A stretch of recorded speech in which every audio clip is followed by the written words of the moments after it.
DJ Surendra Yadav Radhapur धनुषा नेपाल। बेल icon को नया गाना सबसे पहले सुनने के लिए।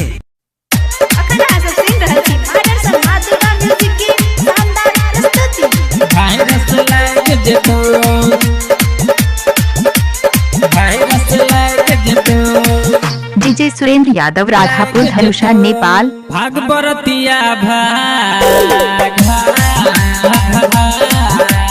गाना मिक्सिंग कराने के लिए संपर्क डीजे सुरेंद्र यादव राधापुर। गाना मिक्सिंग कराने के लिए संपर्क डीजे सुरेंद्र यादव राधापुर। हल्ला छे बहुते कोरोना के वायरस लग जतो, हल्ला छे बहुते कोरोना के वायरस लग जतो, भागवरतिया वायरस लग जतो, भागवरतिया। डीजे सुरेंद्र यादव राधापुर धनुषा नेपाल। डीजे सुरेंद्र यादव राधापुर धनुषा नेपाल। कोरोना के वायरस लग जतो, हल्ला छे बहुते कोरोना के वायरस लग जतो, भागवरतिया गाना मिक्सिंग कराने के लिए संपर्क डीजे सुरेंद्र यादव राधापुर। वायरस लग जतो। एक आवश्यक सूचना, जितने बाराती है कृपया करके पंडाल में बैठ जाएं और शांति बनाए रखें, नहीं तो कोरोना वायरस का हल्ला है लग सकता है। लोले नाश्ता ने ताके तू पाछा, लोभ कोरे न रहतो रे अच्छा, लोभ कोरे न रहतो रे अच्छा। हाँ लोले नाश्ता ने ताके तू पाछा, लोभ कोरे न रहतो रे अच्छा। खेबे बेसी तो मुँह देह सब फूल जतो, खेबे बेसी तो मुँह देह सब फूल जतो, भागवरतिया वायरस लग जतो, भागवरतिया वायरस लग जतो। बराती सबसे आग्रह है कि सोमवार के समय में मोबाइल कैमरा का यूज ना करें, नहीं तो कोरोना वायरस लगने का संभावना हो सकता है। बराती सेंट छतुरे लगौने, मुँह में मास्क न छतु लगौने, मुँह में मास्क न छतु लगौने। बराती सेंट छतुरे लगौने, मुँह में मास्क न छतु लगौने।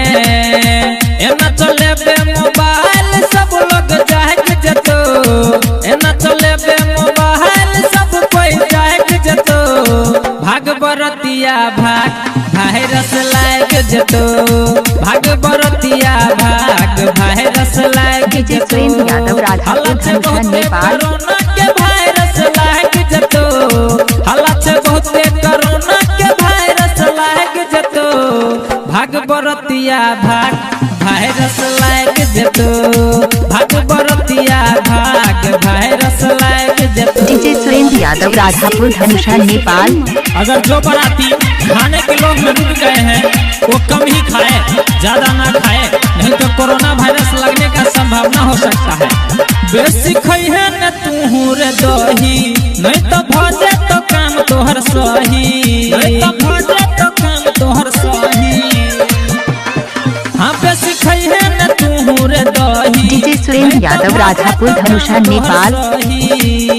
ज्ञानू कहे छो चलई बतिया साँच है तो, सिकिन कहे छो चलई बतिया साँच है तो, भागवरतिया वायरस लग जतो, भागवरतिया वायरस लग जतो। हल्ला छे डीजे सुरेंद्र यादव राधापुर धनुषा नेपाल।